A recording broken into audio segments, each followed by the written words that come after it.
Hello friends. तो crown सामान्य ज्ञान वीडियो सीरीज से भारत का भूगोल का चैप्टर नंबर 6.2 कौन सा टॉपिक होगा? भारत के भौतिक प्रदेश के बारे में यहाँ पे हम पढ़ेंगे।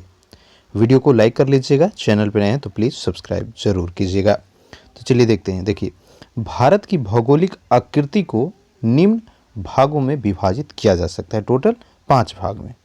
पहला देखिए, उत्तर का हिमालय पर्वत श्रृंखला, प्रायद्वीपीय पठार, उत्तर भारत का मैदान, तटवर्ती मैदान और पांचवा है भारतीय द्वीप समूह। तो इन 5 भागों में जो है भारत की भौगोलिक आकृतियों को विभाजित किया गया है।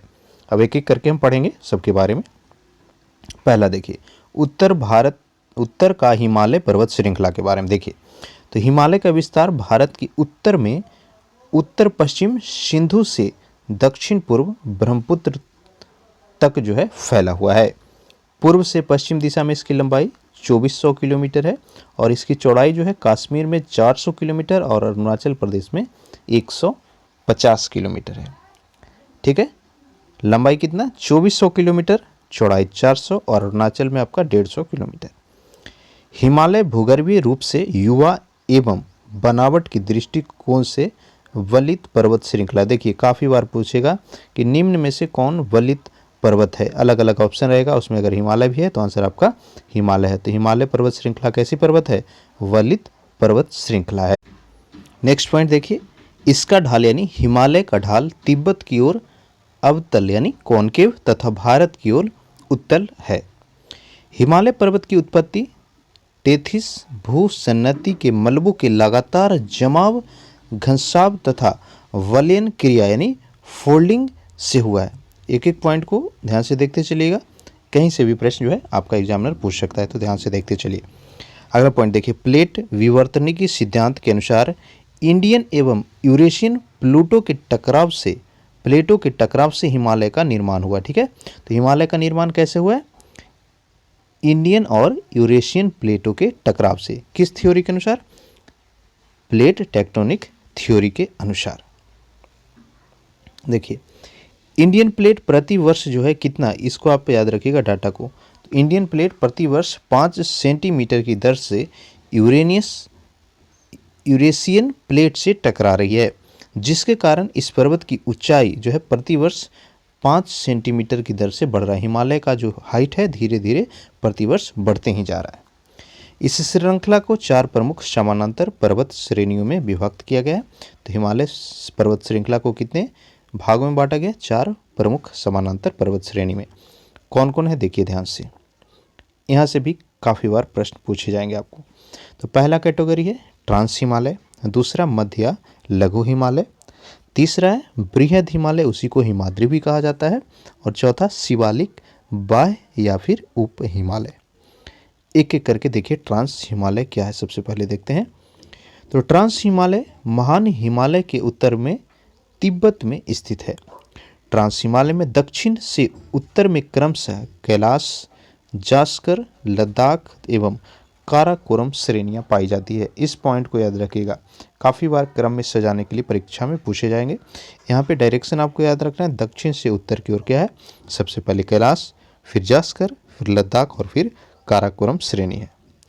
भारत की सबसे ऊंची चोटी का नाम K2 या फिर गाडविन आइंस्टीन है, जिसकी ऊंचाई कितना है? 8611 मीटर है, जो कि काराकोरम श्रेणी में स्थित है। यहाँ से प्रश्न कैसे बनेंगे? भारत की सबसे ऊंची चोटी K2 ऑप्शन दिया है, वो भी सही होगा। गाडविन आइंस्टीन है, वो भी सही होगा। ऊंचाई कितना है पूछे तो 8611 मीटर। किस पर्वत श्रेणी में स्थित है हमारा K2 या फिर गाडविन? तो हो जाएगा आपका काराकोरम श्रेणी में। देखिए, ट्रांस हिमालय के प्रमुख हिमनद कौन कौन सा है? सियाचिन, लंबाई इसकी 75 किलोमीटर है, नुब्रा घाटी में स्थित है ये।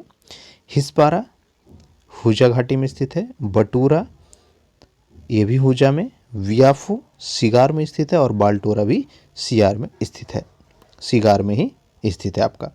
तो सियाचिन के बारे में आप सुने होंगे, दुनिया का सबसे ऊंचा युद्ध स्थल माना जाता है, जहाँ पे भारत, पाकिस्तान और इंडिया, चाइना, ये तीनों का बॉर्डर जो है टच करता है। देखिए अगला पॉइंट, राकापोसी लद्दाख श्रृंखला का सबसे उच्च शिखर है। विश्व की सबसे बड़ी ढाल वाली चोटी, अगर पूछ दे दुनिया का सबसे बड़ी ढाल वाली चोटी कौन सी है, तो आंसर क्या होगा, राकापोसी, जो कि लद्दाख में स्थित है। स्वेन हैडन ने काराकोरम श्रेणी को उच्च एशिया के रीढ़ यानी बैकबोन ऑफ हाई एशिया कहा है। पूछ सकता है बैकबोन ऑफ हाई एशिया किस पर्वत श्रेणी को कहा जाएगा या किसको कहा जाता है, तो आंसर होगा काराकोरम श्रेणी को। किसके द्वारा कहा गया है, स्वेन हैडन के द्वारा। नेक्स्ट पॉइंट देखिए, हिंज लाइन या सूचर जोन ट्रांस एवं बृहद हिमालय को अलग करती है। ठीक है, ट्रांस और बृहद हिमालय को अलग कौन करता है, सूचर जोन या फिर हिंज लाइन। अगला देखिए बृहद हिमालय, उसका एक और नाम क्या है, हिमाद्री या फिर सर्वोच्च हिमालय। महान हिमालय कश्मीर में नंगा पर्वत से लेकर के अरुणाचल में नामचा बारवा तक विस्तृत है। इसकी चौड़ाई 25 किलोमीटर, औसत ऊंचाई जो है महान हिमालय का 61,000 मीटर है और लंबाई 2500 किलोमीटर। भारत तिब्बत मार्ग जो शिमला और गंगटोक को जोड़ती है, सतलज घाटी में शिप किला दर्रे से होकर के जाता है। सिक्किम की चुम्बी घाटी झील पल्ला दर्रे से होकर के पश्चिम बंगाल के कालिम्पोंग से तिब्बत की राजधानी लहासा तक जो है सड़क मार्ग जाती है। यहाँ से आपको याद रखना है झील पल्ला दर्रा ये कहाँ पर है, सिक्किम में स्थित है। आपको याद रखिएगा झील पल्ला दर्रा अगर पूछे किस राज्य में स्थित है तो आंसर होगा आपका सिक्किम में। कालिम्पोंग कहाँ पर है, ये पश्चिम बंगाल में है। देखिए महान हिमालय के दर्रा कौन कौन से, इसको जरूर आप स्क्रीनशॉट लीजिएगा, यहाँ से काफ़ी प्रश्न पूछे जाते हैं और बार बार रिपीट भी होते हैं। तो बुर्जिल और जोजिला ये दोनों के दोनों दर्रे कहाँ पर स्थित है, कश्मीर में। हिमाचल प्रदेश में बारालाचाला और शिव किला स्थित है। उत्तरांचल में देखिए थागला, नीति और लीपू लेक, लीपू लेक भी कई बार पूछा है। सिक्किम देखिएगा तो नथुला दर्रा और झील पल्ला। अरुणाचल प्रदेश में बोमडिल और बोमला स्थित है। नेक्स्ट देखिए हिमालय की सर्वोच्च चोटियां महान हिमालय में पाई जाती है। माउंट एवरेस्ट विश्व की सबसे ऊंची चोटी है। अगर पूछे दुनिया की सबसे ऊंचा चोटी तो क्या होगा, माउंट एवरेस्ट। माउंट एवरेस्ट की ऊंचाई कितना है, 8,848। देखिए इसे तिब्बती भाषा में चोमोलुंगमा यानी पर्वतों की रानी भी कहा जाता है। नेपाल में जो है माउंट एवरेस्ट का नाम क्या है, याद रखिएगा सागर माथा है। हिमालय के प्रमुख ऊंचे शिखर देखिए तो माउंट एवरेस्ट कहाँ पर स्थित है, सबसे पहला तो यह जो है नेपाल में स्थित है, दुनिया का सबसे ऊंचा 8,848 मीटर।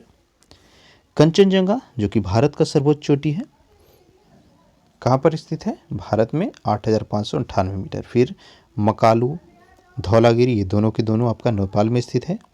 नंगा पर्वत भारत में है, अन्नपूर्णा नेपाल में। नंदा देवी ये भी भारत में। नामचा बरुआ भारत और गुरुला मंधाता नेपाल में है। तो कौन कहाँ पर है आपको याद रखना है और ऊंचाई मिलनी है आपको कंचनजंगा और माउंट एवरेस्ट का यहाँ से याद रखना है। नेक्स्ट देखिए मेन सेंट्रल थ्रस्ट महान एवं मध्य हिमालय को अलग करता है। ठीक है, थ्रस्ट महान और मध्य हिमालय को कौन अलग कर रहा है, मेन सेंट्रल कर रहा है। देखिए मध्य हिमालय और लघु हिमालय, तो मध्य हिमालय महान हिमालय के दक्षिण में स्थित है। इसकी चौड़ाई 80 से 100 किलोमीटर तथा ऊंचाई 1800 मीटर से 3000 मीटर के बीच है। पीर पांजाल श्रृंखला सबसे लंबी एवं सबसे महत्वपूर्ण श्रृंखला है। इसके मध्य में कश्मीर घाटी पाई जाती है। ठीक है, तो पीर पांजाल में ही मध्य घाटी में कश्मीर आपका में स्थित है। देखिए लघु हिमालय श्रेणी और प्रदेश कहाँ पर स्थित है, पीर पांजाल कहाँ पर है, कश्मीर में। धौलाधर श्रेणी हिमाचल प्रदेश में और महाभारत श्रेणी नेपाल में स्थित है। इस श्रेणी में पाए जाने वाले प्रमुख पर्वतीय नगर धर्मशाला, डलहौजी नगर, शिमला, मसूरी, रानीखेत, नैनीताल, अल्मोड़ा, दार्जिलिंग ये सभी के सभी जो है श्रेणियाँ वह लघु हिमालय में ही स्थित है।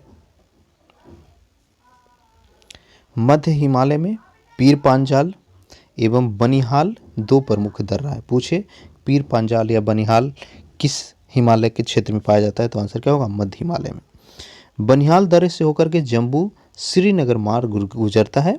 जवाहर सुरंग भी जो है इसी दर्रे में यानी बनिहाल दर्रे में ही स्थित है। शिमला लघु हिमालय की धौलाधर श्रेणी पर स्थित है। नेक्स्ट पॉइंट देखिए, लघु हिमालय के ढालों पर पाए जाने वाले छोटे छोटे घास के मैदान को कश्मीर में मर्ग कहा जाता है। ठीक है, टर्म को याद रखिएगा, मर्ग किसको कहते हैं? लघु हिमालय में जो छोटा छोटा घास होता है उसको, जैसे गुलमर्ग, सोनमर्ग। उत्तरांचल में इसी को बुग्याल एवं प्यार कहा जाता है। नेपाल, कांगड़ा एवं कुल्लू घाटियाँ ये सभी के सभी जो है मध्य हिमालय में ही स्थित है। अगला पार्ट देखिए, शिवालिक हिमालय, जिसको उप हिमालय या फिर बाहरी हिमालय के नाम से भी जाना जाता है। तो उप हिमालय की सबसे नवीनतम श्रेणी है। ठीक है, हिमालय का सबसे नवीनतम श्रेणी कौन सा होगा? शिवालिक हिमालय होगा। इसकी चौड़ाई 10 से 50 किलोमीटर तथा ऊंचाई 900 से 1200 मीटर के बीच है। इसका विस्तार देखिए तो पंजाब के पोतवार बेसिन से लेकर के कोसी नदी तक फैला हुआ है। कोसी को बिहार का शोक भी कहा जाता है, याद रखिएगा। नेक्स्ट पॉइंट देखिए, शिवालिक को जम्मू में जम्बू पहाड़ियाँ तथा अरुणाचल में डाफला, मिसमी, मिरी और अबोर पहाड़ियों के नाम से जाना जाता है। लघु हिमालय एवं शिवालिक श्रेणी के बीच कई घाटियाँ पाई जाती है, जिन्हें पूर्व में देखिए, पूर्व द्वार में तो हरिद्वार, कोटद्वार एवं पश्चिम में दून, देहरादून है। ठीक है, पूर्व में कौन कौन सा है? हरिद्वार और कोटद्वार, और पश्चिम में दून स्थित है आपका। नेक्स्ट देखिए, नदी घाटी के आधार पर हिमालय का वर्गीकरण कैसे किया गया है। तो सिडनी बुरार्ड नामक भूवैज्ञानिक ने हिमालय का वर्गीकरण 4 भागों में किया है, नदी घाटी के आधार पर। किसके अनुसार? सिडनी बुरार्ड के अनुसार। एक एक करके देखिए, हिमालय नदी का विस्तार और पर्वत श्रेणियाँ। तो पंजाब हिमालय, यह सिंधु नदी से सतलज तक इसका विस्तार है, लंबाई 560 किलोमीटर। इसके अंदर पर्वत श्रेणी आ रहा है जास्कर, लद्दाख, काराकोरम और पीर पांजाल। कुमायूं हिमालय में कौन कौन सा है? तो ये सतलज से काली तक फैला हुआ है। इसमें बद्रीनाथ, त्रिशूल, माना, गंगोत्री, नंदा देवी हो गया, कामेत, ये सभी के सभी जो है कुमायूं हिमालय में आता है। नंदा देवी जो है कुमायूं हिमालय का सबसे ऊंचा पर्वत चोटी है।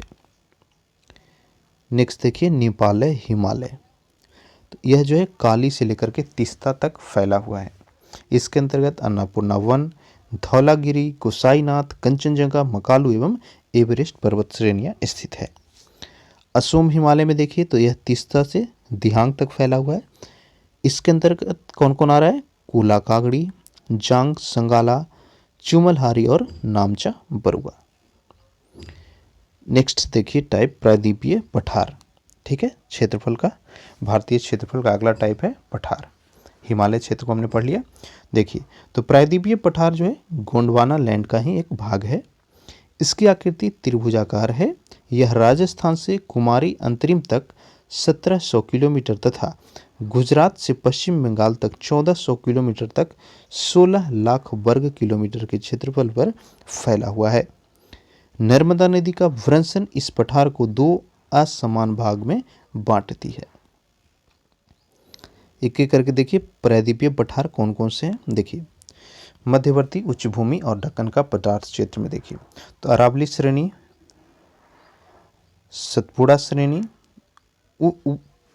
पूर्वी राजस्थान उच्चभूमि। दक्कन पठार में आप देखेंगे तो ये हो जाएगा महाराष्ट्र का पठार, यहाँ पे अलग अलग है, मध्य उच्च भूमियाँ और दक्कन का पठार राइट साइड में। उच्च भूमिया में देखिए मालवा का पठार हो गया, चौथा है बुंदेलखंड उच्च भूमि, पांचवा विंध्याचल बघेलखंड, छठा देखिए तो यह है आपका छोटा नागपुर का पठार और मेघालय का पठार। ये सभी कैसे हैं? ये आपका मध्यवर्ती उच्च भूमियाँ है। दक्कन का पठार में देखें, पहला सतपुड़ा श्रेणी, दूसरा महाराष्ट्र का पठार, तीसरा देखिएगा तो महानदी बेसिन। महानदी कहाँ पर है? उड़ीसा में है, उड़ीसा उच्च भूमि हो गया। दंडकारना है तेलंगाना यानी आंध्र पठार, कर्नाटक का पठार, तमिलनाडु का पठार, पश्चिमी घाट और पूर्वी घाट, ये सभी के सभी दक्कन के पठार रेंज में आते हैं। देखिए मध्यवर्ती उच्च भूमियों के बारे में, पहला था अरावली श्रेणी। देखिए तो यह श्रेणी जो है पालनपुर गुजरात में पड़ता है, वहाँ से लेकर के राजस्थान होकर दिल्ली तक लगभग 800 किलोमीटर लंबाई में फैला हुआ है। इसका सर्वोच्च शिखर कौन है? गुरु शिखर, जिसकी ऊंचाई आपका 1722 मीटर है। अरावली श्रेणी का सर्वोच्च शिखर, वेरी वेरी इंपॉर्टेंट, याद रखना आपको, गुरु शिखर आबू की पहाड़ियों में स्थित है। इन्हें उदयपुर के उत्तर पश्चिम में जरगा पहाड़ियाँ, टोडगढ़ के निकट मारवाड़ की पहाड़ियाँ और अलवर के निकट हर्षनाथ पहाड़ियाँ तथा उत्तर में दिल्ली रीज भी कहा जाता है। दूसरा देखिए मालवा का पठार। इसकी सीमाओं का निर्धारण उत्तर में अरावली, दक्षिण में विंध्य श्रेणी एवं पूर्व में बुंदेलखंड के द्वारा होता है। इस पठार को उत्तर में चंबल नदी आव नलिका अपर्दन करती है। तीसरा देखिए बुंदेलखंड, बघेलखंड, विंध्याचल। तो मालवा पठार के उत्तरी भाग को बुंदेलखंड एवं उत्तर पूर्वी भाग को बघेलखंड कहा जाता है। बुंदेलखंड पठार निस चट्टानों से निर्मित है और मालवा के पठार के दक्षिणी सिरे से विंध्य श्रेणी लगभग 1050 किलोमीटर लंबाई में विस्तृत है। विंध्य श्रेणी के दक्षिण में नर्मदा की संकीर्ण घाटी है, जिसका निर्माण अंध्रोभ्रशन यानी डाउन फॉल्टिंग के द्वारा हुआ। नर्मदा जब्बलपुर के निकट धुआंधार प्रपात बनाती है। नेक्स्ट देखिए छोटा नागपुर का पठार, ये बहुत ही इंपॉर्टेंट है आपका खनिज के दृष्टिकोण से। देखिए इसको ध्यान से पढ़िएगा, छोटा नागपुर के पठार के बारे में। तो इसका विस्तार जो है बिहार, झारखंड, उड़ीसा और पश्चिम बंगाल में पाया गया है। महानदी, स्वर्ण रेखा, सोन व दामोदर इस पठार की मुख्य नदियां हैं। इनमें ग्रेनाइट, ध्यान दीजिएगा, ग्रेनाइट और नीस चट्टान की काफ़ी प्रधानता है। इस पठार को भारत का रूर, पूछ दे भारत का रूर किस पठार को कहा जाता है, तो आंसर क्या होगा, छोटा नागपुर का पठार होगा। यहाँ पाए जाने वाले खनिज में कौन कौन सा है, लोहा, कोयला, अबरख, तांबा, यूरेनियम और टंगस्टन प्रमुख है। दामोदर घाटी एक भ्रंश के रूप में है। दामोदर घाटी कैसा है, एक भ्रंश के रूप में है। पांचवा देखिए मेघालय का पठार। तो यह प्रायद्वीपीय पठार का बहिर्चारी है। यह व्रंशन के कारण भारतीय प्रायद्वीप से मालदा गैप द्वारा पृथक हो गई, यानी अलग हो गई। इस पठार में गारो, खासी, जैंतिया, मिकिर और रिंगमा पहाड़ियाँ स्थित है। शिलांग शिखर 1961 मीटर ऊंचा इसी क्षेत्र का सबसे उच्चतम शिखर है। मेघालय के पठार का सबसे ऊंचा पॉइंट क्या है, शिलांग शिखर है। अब हम पढ़ेंगे दक्कन के पठार के बारे में। देखिए तो दक्कन का पठार जो है त्रिभुजाकार पठार है। पूर्वी तथा पश्चिमी घाटों में सतपुड़ा, मैकाल तथा राजमहल पहाड़ियों के बीच 7 लाख वर्ग किलोमीटर क्षेत्र में विस्तृत है आपका दक्कन का पठार। इसकी ऊंचाई देखिए तो यह 500 से लेकर के 1000 मीटर तक है। इसमें जीवाश्म रहित ग्रेनाइट, नीस, बेसाल्ट, चूना पत्थर और क्वार्ट्ज शैल मिलता है। ठीक है, दक्कन पठार में क्या क्या मिल रहा है, ग्रेनाइट, नीस, बेसाल्ट, चूना पत्थर और क्वार्ट्ज। देखिए दक्कन का पठार का पहला सतपुड़ा श्रेणी, तो यह जो है नर्मदा एवं ताप्ती नदियों की घाटी के बीच में स्थित है। इस श्रेणी में राजपीपला पहाड़ी, महादेव पहाड़ियाँ तथा मैकाल श्रेणी सम्मिलित है। पंचमढ़ी के निकट महादेव पर्वत पर स्थित धूपगढ़ सतपुड़ा पर्वतमाला की सबसे ऊंची चोटी, सतपुड़ा पर्वतमाला की सबसे ऊंची चोटी इंपॉर्टेंट, तो याद रखना आपको धूपगढ़। अमरकंटक मैकाल पर्वत का दूसरा सर्वोच्च शिखर तथा सतपुड़ा श्रेणी की दूसरी मुख्य चोटी है। तो अमरकंटक को याद रखना है सेकंड पोजीशन, और सबसे ऊंचा धूपगढ़ है। दूसरा देखिए महाराष्ट्र का पठार। तो कोंकण तट एवं सह्याद्री को छोड़कर यह संपूर्ण महाराष्ट्र राज्य में ही विस्तृत है। इस पठार की 5 सूक्ष्म इकाई है, कौन कौन सा, अजंता की पहाड़ी, गोदावरी घाटी, अहमदनगर यानी बालघाट पठार, चौथा है भीमा बेसिन और पांचवा महादेव उच्च भूमि है। तीसरा देखिए महानदी बेसिन, तो इसे छत्तीसगढ़ का मैदान कहते हैं।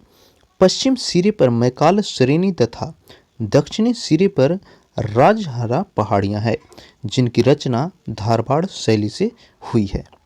चौथा देखिए उड़ीसा उच्च भूमि, तो गरजात पहाड़ियां उत्कल तट के किनारे स्थित है आपका उड़ीसा उच्च भूमि। इस उच्च भूमि में मलयगिरी मेघसानी स्थित है। महेंद्रगिरी यहाँ का सबसे ऊंचा पर्वत शिखर है। पांचवा देखिए दंडकारण्य, तो यह उड़ीसा, छत्तीसगढ़ एवं आंध्र प्रदेश में विस्तृत है, फैला हुआ है। इसमें केवल तेल, उदांती, सबरी एवं सिलेरू नदियां बहती हैं। प्रदेश के दक्षिणी पश्चिमी भाग में मलकानगिरी का पठार स्थित है। छठा है तेलंगाना यानी आंध्र पठार, तो इस पठार की दो सूक्ष्म इकाई है, तेलंगाना एवं रायलसीमा उच्चभूमियां। रायलसीमा पठार एक समतल भूमि है। सातवां है कर्नाटक का पठार, तो यह कर्नाटक एवं केरल के कुछ भाग पर स्थित है। मोलानगिरी बाबा बुदन पहाड़ियों की सर्वोच्च शिखर है। आठवां है तमिलनाडु का पठार, तो यह पठार दक्षिणी सह्याद्री एवं तमिलनाडु तटीय मैदानों पर विस्तृत है। यहाँ जावादी, सीबराय, कालरान्य एवं पंचमलाई की पहाड़ियाँ पाई जाती है। जावाबादी एवं सीबराय पहाड़ियों में इसकी रचना नीस एवं चार्नोकाइट से हुई है। नौवां है पश्चिमी घाट, ठीक है, वेस्टर्न घाट, जिसको सह्याद्री भी कहा जाता है। तो यह तापी के मुहाने से कन्याकुमारी तक 1600 किलोमीटर लंबे क्षेत्र में फैला हुआ है। ये अवरोधी पर्वत यानी ब्लॉक माउंटेन है, काफ़ी इंपॉर्टेंट है। पश्चिमी घाट कैसी है, तो यह ब्लॉक माउंटेन है। उत्तरी सह्याद्री का सर्वोच्च शिखर क्या है, तो यह कालसुबाई है। महाबलेश्वर दूसरी प्रमुख चोटी है जहाँ से कृष्णा नदी निकलती है। कृष्णा नदी का उद्गम स्थल पूछे क्या होगा, महाबलेश्वर हो जाएगा। दक्षिण सह्याद्री का सर्वोच्च शिखर कुंद्रेक मुख है। पूर्वी घाट एवं पश्चिमी घाट के पर्वत नीलगिरी पर्वत ग्रंथि में मिलते हैं, जिसका सर्वोच्च शिखर दोदा बेटा है। दक्षिण भारत का दूसरा सर्वोच्च शिखर आपका दोदा बेटा है और पूर्वी घाट एवं पश्चिमी घाट का सबसे ऊंचा। ऊटी यानी उटकमंक नीलगिरी में स्थित है। नेक्स्ट पॉइंट देखिए, नीलगिरी के दक्षिण में अन्नामलाई की पहाड़ियां हैं। इसकी अन्नाई मुंडी चोटी दक्षिण भारत का सर्वोच्च शिखर है। यह पाल घाट के दर्रे द्वारा नीलगिरी से अलग है। अन्नामलाई की एक शाखा उत्तर पूर्व में पलानी की पहाड़ियां तथा दक्षिण में कार्डिमम यानी इलायची की पहाड़ियों के रूप में फैली हुई है। कार्डिमम पहाड़ियों के दक्षिण में नागर कोयला की पहाड़ियां हैं। कोडा इक नाल पलानी की पहाड़ियों में स्थित है। देखिए पश्चिमी घाट के प्रमुख दर्रे, इंपॉर्टेंट है काफ़ी ज़्यादा, ये ध्यान दीजिएगा। तो पहला है थाल घाट दर्रा, तो यह जो है मुंबई, नागपुर, कोलकाता रेल मार्ग एवं सड़क मार्ग से गुजरता है। दूसरा भोरघाट दर्रा, मुंबई, पुणे, बेलगांव, चेन्नई रेल मार्ग और सड़क मार्ग से ये गुजरता है। तीसरा देखिए पालघाट दर्रा, तो यह कालीघाट, त्रिचूर, कोयम्बटूर दर्रा बेसिकली क्या हुआ, संकीर्ण रास्ता को कहा जाता है, ठीक है। कोची रेल व सड़क मार्ग जो है पालघाट दर्रे से ही गुजरता है। चौथा देखिए सेने कोटा दर्रा, तो यह जो है तिरुवनंतपुरम और मदुरई को जोड़ती है। अगला देखिए 10वां पूर्वी घाट के बारे में, तो यह महानदी की घाट से नीलगिरी तक 1300 किलोमीटर की लंबाई में फैला हुआ है। उत्तर से दक्षिण की ओर पाई जाने वाली पहाड़ी का क्रम ये काफ़ी इंपॉर्टेंट है। पूर्वी घाट में देखिए इसका डायरेक्शन आपको याद रखना है, काफ़ी बार पूछेगा। उत्तर से दक्षिण की ओर डायरेक्शन है, देखिए पहला सेबराय, फिर है जवादी, नलामलाई, पालकोंडा एवं नीलगिरी पर्वत। महेंद्रगिरी जो है पूर्वी घाट का सबसे ऊंचा चोटी है। नेक्स्ट पढ़ते हैं उत्तर भारत का मैदान के बारे में। देखिए तो उत्तर भारत का मैदान जो है उत्तर में हिमालय तथा दक्षिण में प्रायद्वीपीय पठार के बीच 7 लाख वर्ग किलोमीटर क्षेत्र में फैला हुआ है। यह एक कौपीय प्रदेश है जो सिंधु, गंगा, ब्रह्मपुत्र एवं उसकी सहायक नदियों के द्वारा लाए गए अवसादों से बना हुआ है। ये मैदान 2400 किलोमीटर लंबा तथा 150 से 480 किलोमीटर चौड़ाई में फैला हुआ है। कांप के निक्षेपों की प्रकृति, प्रवणता, अपवाह आदि के आधार पर विशाल मैदान को निम्न भाग में बांटा गया है। कौन कौन सा भाग, देखिए पहला तो है भांवर, तो यह शिवालिक तलहटी के सहारे सिंधु से तीस्ता नदी तक स्थित है। यह 8 से 16 किलोमीटर चौड़ी पट्टी है जिसकी रचना बजरी, पत्थर, कंकड़ से जुड़ी हुई है। अधिक श्रांतता के कारण यहाँ छोटी छोटी नदियाँ विलुप्त हो जाती है। यह प्रदेश के लिए अधिक उपयोग नहीं है, कृषि के लिए, ठीक है। कृषि के लिए जो है आपका भावर क्षेत्र उपयोगी ज़्यादा नहीं है।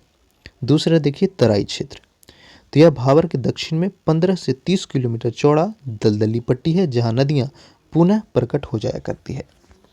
तीसरा है बांगर, तो यह पेटी उच्च भूमि या पुरानी कौप के निक्षेपों से निर्मित कापीय वेदिकाएं हैं। इसमें कैल्शियम कार्बोनेट और कंकड़ की अधिकता पाई जाती है, किसमें, बांगर में। और देखिए पंजाब एवं हरियाणा के शुष्क भागों में लवण युक्त सफ़ेद परत वाली बांगर को रेह या कल्लर कहते हैं। याद रखिएगा, रेह मिट्टी या कल्लर किसको कहा जाता है, लवण युक्त सफ़ेद परत वाली बांगर को। उत्तर प्रदेश में भी यह कहीं कहीं बालू के ढेर में पाया जाता है जिसको भूड़ के नाम से जानते हैं। चौथा देखिए खादर, तो यह पेटी बाढ़ के मैदानों को नवीन कांप को सूचित करती है जो प्रतिवर्ष बाढ़ के समय सिल्ट के नए निक्षेपों से समृद्ध होती है। इसकी उपजाऊ शक्ति में प्रतिवर्ष वृद्धि होते जाता है, किसका, खादर, यानी खादर जो एरिया है वो काफ़ी उपजाऊ होता है।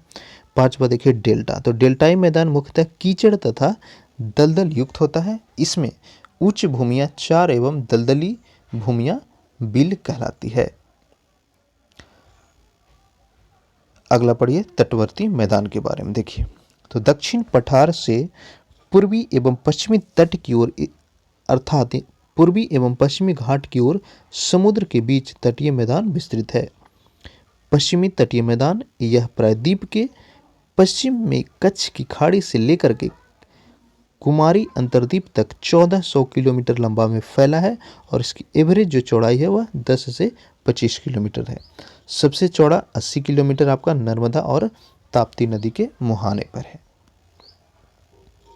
यहाँ की अधिकतर नदियाँ ज्वार नदमुख का निर्माण करता है जिसके दो भाग हैं। पहला देखिए कोंकण तट और दूसरा मालवार तट।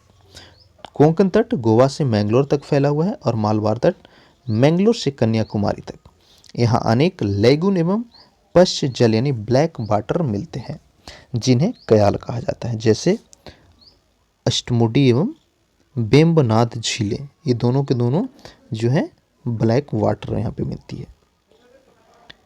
पूर्वी तटीय मैदान देखिए तो इसका विस्तार उड़ीसा, आंध्र प्रदेश एवं तमिलनाडु के तट के सहारे है। इसके दो भाग है, पहला उत्तरी सरकार तट और दूसरा कोरोमंडल तट। देखिए उत्तरी सरकार तट तो हुगली एवं कृष्णा नदी के डेल्टाओं के बीच विस्तृत यह तट एक उन्मग्न तट है। चिल्का झील एक प्रमुख लैगून झील है। चिल्का झील कैसा झील है, लैगून झील है। दूसरा देखिए कोरोमंडल तट, तो यह तट कृष्णा डेल्टा से कन्याकुमारी तक विस्तृत है। यहाँ लैगून नहीं है, कोरोमंडल तट में आपका लैगून नहीं है। नेक्स्ट देखिए द्वीप समूह, तो भारत में जो है 247 द्वीप समूह सम्मिलित हैं जो बंगाल की खाड़ी तथा अरब सागर में बिखरे हुए हैं। बंगाल की खाड़ी में 204 द्वीप है और अरब सागर में 43। देखिए अब बंगाल की खाड़ी के द्वीपों के बारे में। देखिए अंडमान एवं निकोबार द्वीप समूह, ये द्वीप समूह 10 डिग्री चैनल द्वारा पृथक है। काफ़ी बार पूछता है अंडमान निकोबार द्वीप समूह को कौन सा जो चैनल है वो अलग करता है, तो आपका होगा 10 डिग्री चैनल। छोटा अंडमान और कार निकोबार दोनों को अलग करता है। भारत का दक्षिणतम बिंदु इंदिरा पॉइंट, अगर फर्स्ट लेसन्स इस वीडियो का देखे होंगे, इस वीडियो सीरीज़ का ज्योग्राफी का, तो आप यहाँ पे समझ पा रहे होंगे। नहीं देखें तो ज़रूर एक एक चैप्टर को देखिएगा ध्यान से, काफ़ी हेल्पफुल होगा आपके एग्जाम के लिए।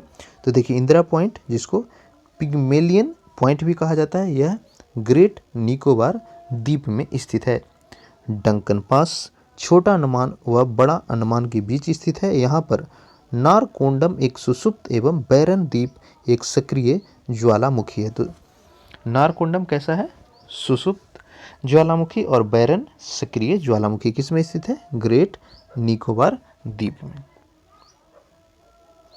नेक्स्ट देखिए सैंडल चोटी, अंडमान द्वीप की सर्वोच्च चोटी है। कौन सा, सैंडल चोटी, जिसकी ऊंचाई 738 मीटर है। लैंडफॉल द्वीप अंडमान निकोबार द्वीप समूह का सबसे उत्तरी द्वीप है। यह म्यांमार को कोको जल मार्ग द्वारा अलग होता है। मध्य अंडमान अंडमान निकोबार का सबसे बड़ा द्वीप, ठीक है, अंडमान निकोबार का सबसे बड़ा द्वीप पूछे तो क्या होगा, मध्य अंडमान होगा। दक्षिणी अंडमान में इस द्वीप समूह की राजधानी पोर्ट ब्लेयर स्थित है। पोर्ट ब्लेयर कौन सा अंडमान में स्थित है, दक्षिणी अंडमान में स्थित है। दूसरा देखिए अरब सागरीय द्वीप के बारे में। पहला देखिए लक्षद्वीप।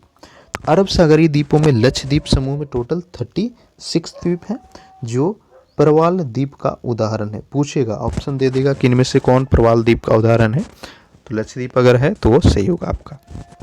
अंत्रोत द्वीप लक्षद्वीप का सबसे बड़ा द्वीप कौन सा? अंत्रोत द्वीप। लक्षद्वीप की राजधानी कहाँ है? कावारती। कावारती द्वीप पर स्थित मिनिकॉय दक्षिणतम द्वीप है जो शेष द्वीपों से 9 डिग्री चैनल से अलग होता है। मिनिकॉय द्वीप 8 डिग्री चैनल द्वारा मालदीव से पृथक होता है। तीनों आपको याद रखना है, 10 डिग्री, 9 डिग्री, 8 डिग्री। बार बार ये पूछेगा आपको, चाहे एसएससी हो, रेलवे हो या स्टेट के एग्जाम्स हो।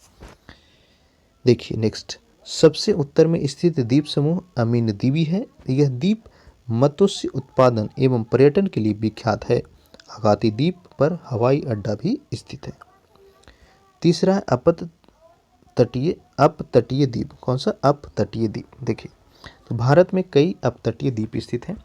सबसे पहले देखिए पश्चिमी तटीय द्वीप, पिरम, भंसला, कठियावाड़, खडियाबेट, अलियावेट नर्मदा ताप्ती के मुहाने पर स्थित है।